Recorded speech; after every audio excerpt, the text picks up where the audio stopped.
Hello all brothers and sisters, welcome to my YouTube channel, Lascar Raghul. Chapter 11 of The Science of Getting Rich by Wallace D. Wattles. Recording by Majlinger. Chapter 11. Acting in a Certain Way.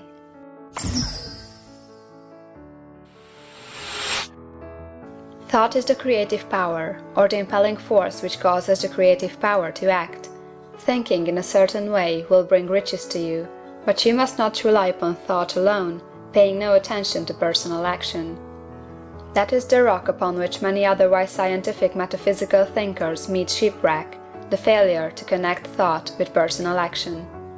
We have not yet reached the stage of development, even supposing such a stage to be possible, in which man can create directly from formless substance without nature's processes or the work of human hands. Man must not only think, but his personal action must supplement his thought. By thought, you can cause the gold in the hearts of the mountains to be impelled toward you, but it will not mine itself, refine itself, coin itself into double eagles, and come rolling along the roads seeking its way into your pocket. Under the impelling power of the Supreme Spirit, man's affairs will be so ordered that someone will be led to mine the gold for you.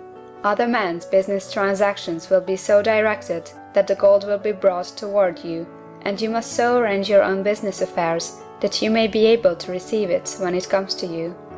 Your thought makes all things, animate and inanimate, work to bring you what you want, but your personal activity must be such that you can rightly receive what you want when it reaches you. You are not to take it as charity, nor to steal it. You must give every man more in use value than he gives you in cash value.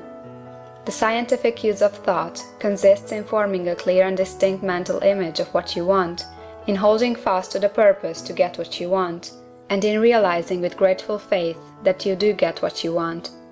Do not try to project your thought in any mysterious or occult way with the idea of having it go out and do things for you. That is wasted effort, and will weaken your power to think with sanity. The action of thought in getting rich is fully explained in the preceding chapters.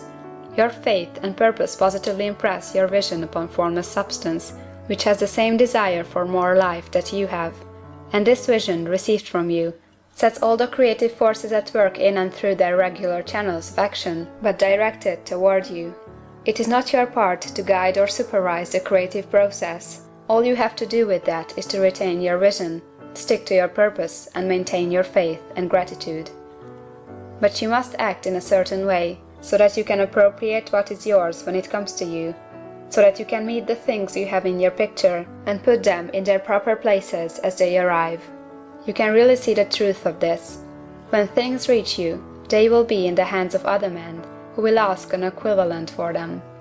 And you can only get what is yours by giving the other man what is his.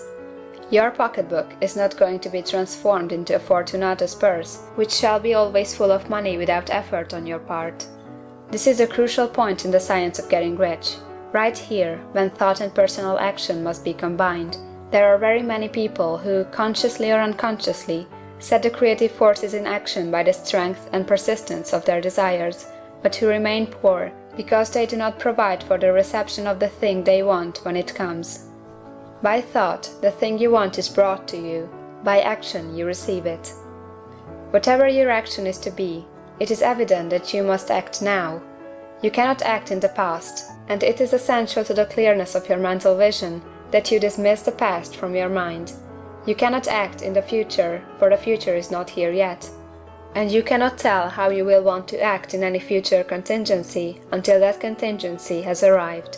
Because you are not in the right business or the right environment now, do not think that you must postpone action until you get into the right business or environment. And do not spend time in the present taking thought as to the best course in possible future emergencies. Have faith in your ability to meet any emergency when it arrives. If you act in the present with your mind on the future, your present action will be with a divided mind and will not be effective. Put your whole mind into present action. Do not give your creative impulse to original substance, and then sit down and wait for results. If you do, you will never get them. Act now. There is never any time but now, and there never will be any time but now. If you are ever to begin to make ready for the reception of what you want, you must begin now. And your action, whatever it is, must most likely be in your present business or employment, and must be upon the persons and things in your present environment. You cannot act where you are not, you cannot act where you have been, and you cannot act where you are going to be. You can act only where you are. Do not bother as to whether yesterday's work was well done or ill done. Do today's work well. Do not try to do tomorrow's work now. There will be plenty of time to do that when you get to it. Do not try, by occult or mystical means, to act on people or things that are out of your reach. Do not wait for a change of environment before you act. Get a change of environment by action. You can so act upon the environment in which you are now as to cause yourself to be transferred to a better environment. Hold with faith and purpose the vision of yourself in the better environment, but act upon your present environment with all your heart, and with all your strength, and with all your mind. Do not spend any time in day dreaming or castle building. Hold to the one vision of what you want, and act now.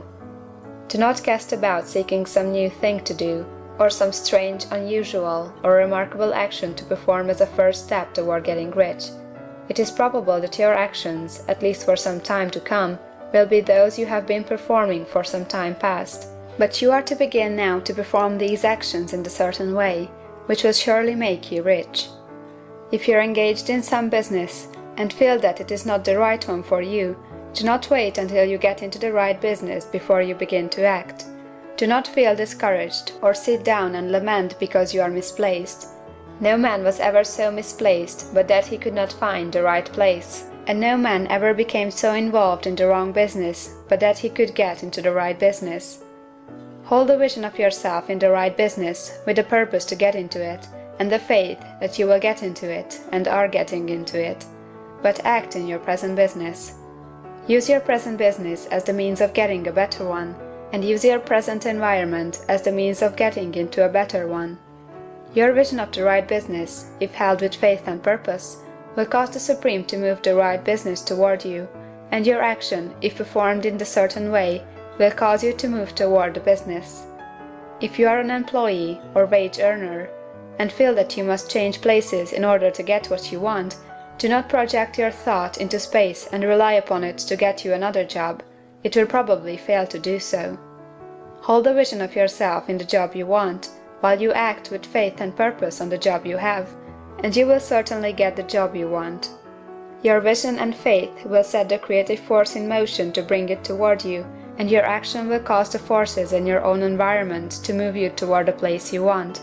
In closing this chapter, we will add another statement to our syllabus.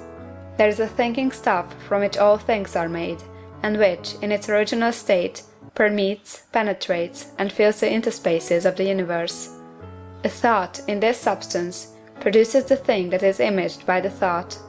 Man can form things in his thought, and, by impressing his thought upon formless substance, can cause the thing he thinks about to be created. In order to do this, man must pass from the competitive to the creative mind.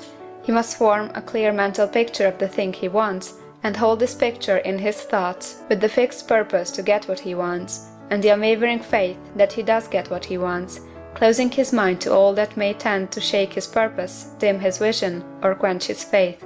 That he may receive what he wants when it comes, man must act now upon the people and things in his present environment. End of chapter 11.